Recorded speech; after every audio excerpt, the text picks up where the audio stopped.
I've got 3 bizarre ways to lower your blood pressure. These are things that you'll see on the internet occasionally. The first one is simple. I mean, it's easy to do.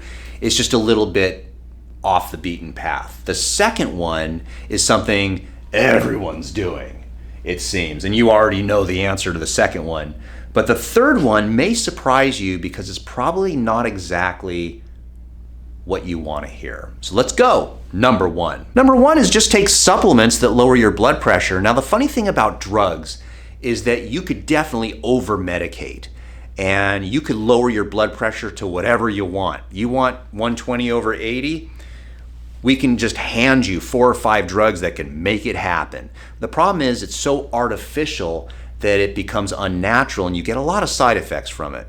But the weird thing about supplements is unless you take 4 or 5 bottles all at once and be stupid about it, you really can't overdose. And the reason why is because you're simply supplying enough nutrients for your body to do its own natural work. A good example of that would be, could you overdose on protein? Yeah, you could, but you're gonna have to eat the entire cow to do it. So once you start feeling full, you're not gonna really overeat. I mean, you can, but it's not really normal. So there's 2 amino acids that are found in foods. They are found in whole food plant-based, and they're also found in meat and eggs and chicken and turkey and things like this. But these particular amino acids, L-arginine, L-citrulline, will produce more nitric oxide than the other amino acids. So you want to make sure you're getting enough of these. So if you want to try naturally lowering your blood pressure, simply taking supplements of L-arginine and L-citrulline work well. Now, some people will take L-arginine because it has a more immediate effect. So you start noticing it lowers your blood pressure rather quickly, whereas L-citrulline has a more long-term effect. So you can handpick which one you want to take, or what I do is I just go on Amazon and I'll show you what I get. It's this.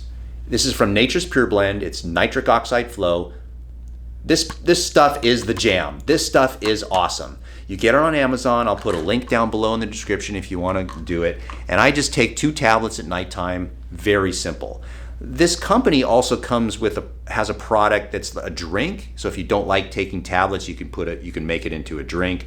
So just look on Amazon, you could find that stuff. So supplements are a way to lower blood pressure, and the weird thing about them, and the bizarre thing, is they aren't going to artificially lower your blood pressure too much. You can't over exercise and over become a healthy person, that you're so healthy that your blood pressure gives you symptoms. That's very, very rare. Number 2, and you already know this, fasting. But why does fasting lower blood pressure? Here's what happens. When you just shut your pie hole and stop eating food, and that's what I define as fasting. I don't define fasting as having coffee with butter in it. That's not fasting. You're still getting calories. When I'm talking fasting, I'm talking you're not eating and you're not drinking anything. Some crazy things happen. The first thing is your pancreas doesn't need to secrete any insulin because you're not shoving your pie hole with sugar. When you stop eating, your pancreas all of a sudden starts secreting a different hormone called glucagon. And glucagon is going to start to mobilize fat and break down fat to produce glucose so that your blood sugar can remain pretty level. And this is called gluconeogenesis. Now, when you start to fast and your body starts to break down fat, fat has a lot of water in it. So you start urinating and your blood pressure goes down. Fascinating. When there's a high amount of sugar, there's a high amount of stress inside the arteries. When glucagon is being secreted by the pancreas, another thing happens. Your body needs oxygen and nutrients to get to other tissues, so it will start to produce more nitric oxide, and that's what allows the blood vessels to open up and become pliable. Kind of fascinating. Bizarre, but it works. The third and final bizarre way to lower your blood pressure is to lose weight. And here's what you don't want to know, because everybody's got their favorite little recipe for how to lose weight, is it doesn't matter how you lose weight. If you go on a whole food plant-based, which I never understood, why do you gotta call it whole food? Just call it plant-based. It'd be like saying I eat the whole cow or whole broccoli. You don't eat the whole broccoli, you cut the stump. Anyway, whole food plant-based, you could be carnivore, you could be keto, you could be ketovore, you could be zone, South Beach, North Beach, Atkins, it doesn't matter. You could just stop eating, go on an island, get lost for a month, come back. It wasn't the fasting, it was the weight loss. Why? Why is this such a bizarre way to lower your blood pressure? The answer is because when you lose weight, when those fat cells shrink and you lose weight, fat is metabolically active. Fat is not just, the globule here that you have on your side or your under chin. It needs blood supply. Your heart has to work harder to pump nutrients to all the tissues of your body.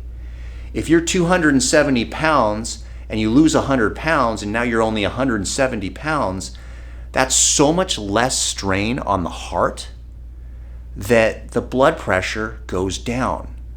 So to me, I don't really give a crap. I don't care how you lose weight, just lose weight.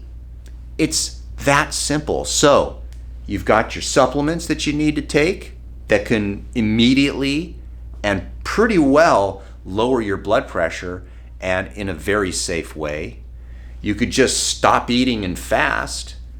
You can also lose weight somehow.